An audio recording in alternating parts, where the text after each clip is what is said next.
Hello friends, स्मार्टो systems में आपका स्वागत है।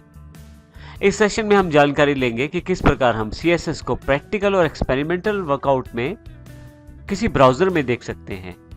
अर्थात इस सेशन में हम जानकारी लेंगे किस प्रकार हम गूगल क्रोम के द्वारा CSS की प्रॉपर्टीज़ को प्रैक्टिकल रूप में देखें और उसको देखें किस प्रकार हम चेंज कर सकते हैं डायरेक्टली लाइव ब्राउज़र के ऊपर, बजाय हम उसको कोडिंग में सेव करें और फिर जाके उसका व्यू देखें। इससे बेहतर है कि हम उसको ब्राउज़र में डायरेक्ट ही चेंज करके देख लें, ताकि हमें पता लग जाए कि ब्राउज़र में पूरे पेज के कॉन्टेक्स्ट में किस प्रकार फ़र्क आने वाला है। जैसा कि पिछले एग्जांपल्स में हमने देखा कि हम सिर्फ रेड बॉक्स को ही चेंज करते हैं, तो उस केस में हम ये नहीं देख पाते कि बाकी जो एलिमेंट उस पेज में हैं उन पे उस चेंजेस का क्या प्रभाव पड़ता है।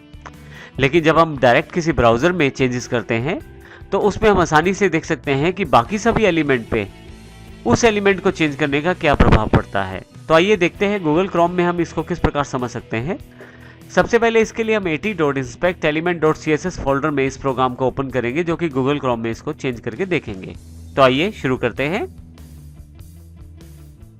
हमारे पास यहाँ पे एक्सरसाइज फोल्डर के अंतर्गत inspect-element.css के रूप में जो फोल्डर है इसको मैं ओपन कर लेता हूँ।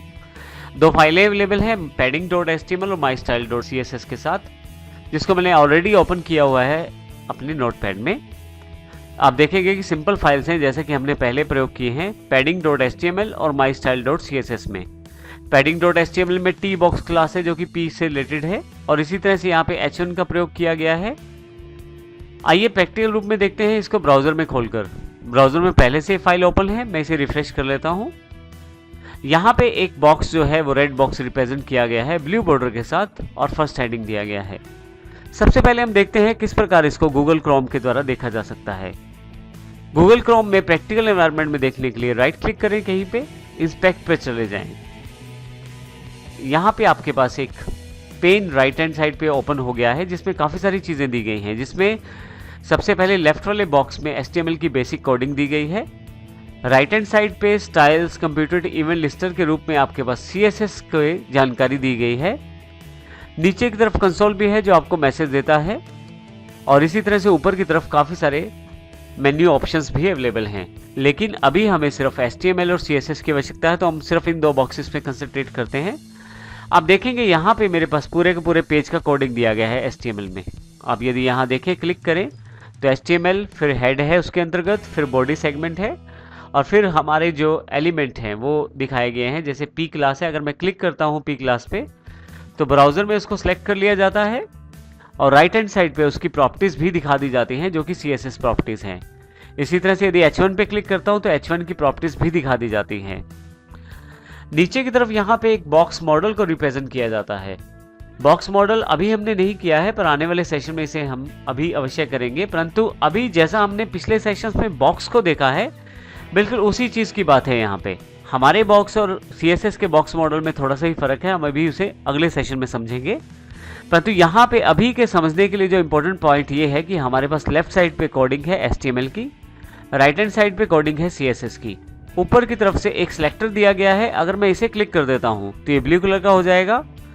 जिस भी एलिमेंट पे क्लिक करूंगा डायरेक्टली आपके राइट हैंड साइड पे HTML कोडिंग भी सिलेक्ट हो जाएगी उसी एलिमेंट से रिलेटेड, और इस तरफ CSS कोडिंग भी अवेलेबल हो जाएगी उसी एलिमेंट से रिलेटेड। जैसा कि हमने देखा कि P एलिमेंट को हमने यहाँ सेलेक्ट किया हुआ है जो कि पैराग्राफ एलिमेंट है, और यहाँ पे हमारे पास राइट हैंड साइड पे P.T बॉक्स जो कि क्लास है उससे रिलेटेड सारी प्रॉपर्टीज को यहाँ दिखाया गया है। नीचे की तरफ आप देख सकते हैं उसको वैल्यूज में दिखाया गया है। जैसे यहाँ पे साइज जो है वो दिया गया है सबसे पहले, जो कि 95.531 पिक्सल आपका विड्थ है इस बॉक्स का, और हाइट 18 पिक्सल है। पैडिंग दिया गया है 25 पिक्सल टॉप में, 35 राइट में, 10 जो है बॉटम में, और 20 जो है लेफ्ट में।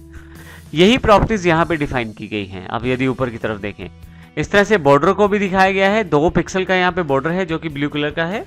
उससे ऊपर मार्जिन को भी डिफाइन किया गया है। हालांकि मार्जिन अभी हमने सेशंस में नहीं किया है, आने वाले सेशन में हम मार्जिन की जानकारी लेंगे। लेकिन अभी हम बात करते हैं यहाँ ऊपर की तरफ दी गई CSS कोडिंग की। यहाँ इस CSS कोडिंग में यहाँ पे डायरेक्टली मैं चेंज करके देख सकता हूँ कि मेरे पेज पे अगर इस एलिमेंट में कुछ चेंज किया जाए तो उसका क्या प्रभाव पड़ता है, और एक एलिमेंट में कुछ चेंज करने से बाकी एलिमेंट पे क्या प्रभाव पड़ता है उसको भी डायरेक्टली लाइव व्यू में यहाँ पे देख सकता हूँ। तो आइए सबसे पहले बात करते हैं डिस्प्ले इन ब्लॉक प्रॉपर्टी को डिसेबल करने की। अगर मैं डिसेबल कर देता हूं तो आप देखेंगे बॉक्स पैराग्राफ जो है वो कंटेंट तक लिमिटेड ना होकर पूरे के पूरे पेज में विड्थ को ऑक्यूपाई करता है, क्योंकि पैराग्राफ हमारा एक ब्लॉक लेवल एलिमेंट है। लेकिन जैसे ही मैं इस प्रॉपर्टी को क्लिक करके ऑन कर लेता हूं तो केवल जो कंटेंट विड्थ है उसके अकॉर्डिंग इस बॉक्स को सेट किया जाता है। इसी तरह से बॉर्डर है, अगर मैं बॉर्डर हटा देता हूं तो अब बॉर्डर इफेक्ट खत्म हो जाएगा। मैं चाहूं तो यहाँ पे बॉर्डर प्रॉपर्टीज में वैल्यूज चेंज भी कर सकता हूं, जैसे 2 की जगह मैं 5 कर देता हूं तो आप देखेंगे 5 पिक्सल यहाँ पे बॉर्डर रिप्रेजेंट हो गया है। इसी तरह से बैकग्राउंड कलर में यदि डिसेबल करना चाहता हूं तो यहाँ से ऑफ कर सकता हूं, ऑन करने पर ये कलर अवेलेबल हो जाएगा।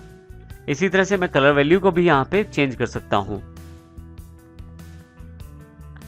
आप देखेंगे कलर वैल्यू भी यहाँ पे चेंज हो गई है। साथ में सजेशन भी अवेलेबल है, मैं चाहूँ तो इन सजेशंस को प्रयोग भी कर सकता हूँ।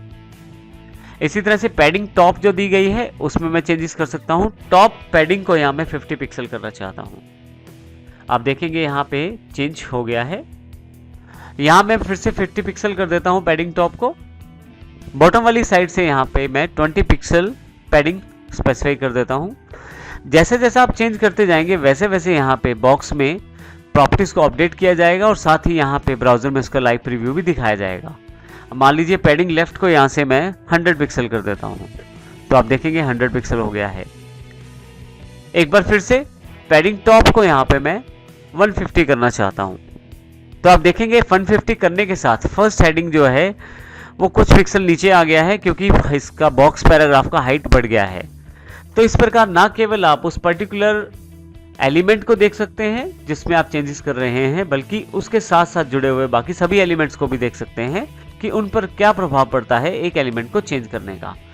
तो इस प्रकार हम लाइव प्रीव्यू में आसानी से चेंजेस करके देख सकते हैं। इसके लिए आप गूगल क्रोम का इंस्पेक्ट एलिमेंट भी प्रयोग कर सकते हैं। बाकी ब्राउजर्स में भी ऐसे टूल अवेलेबल हैं जिनका प्रयोग आप कर सकते हैं, जैसे माइक्रोसॉफ्ट एज में भी एलिमेंट को इंस्पेक्ट कर सकते हैं और इसी तरह से मोजिला फायरफॉक्स पर जाकर भी आप एलिमेंट्स को इंस्पेक्ट कर सकते हैं। तो इस प्रकार हम लाइव प्रीव्यू में इन चेंजेस को देख सकते हैं।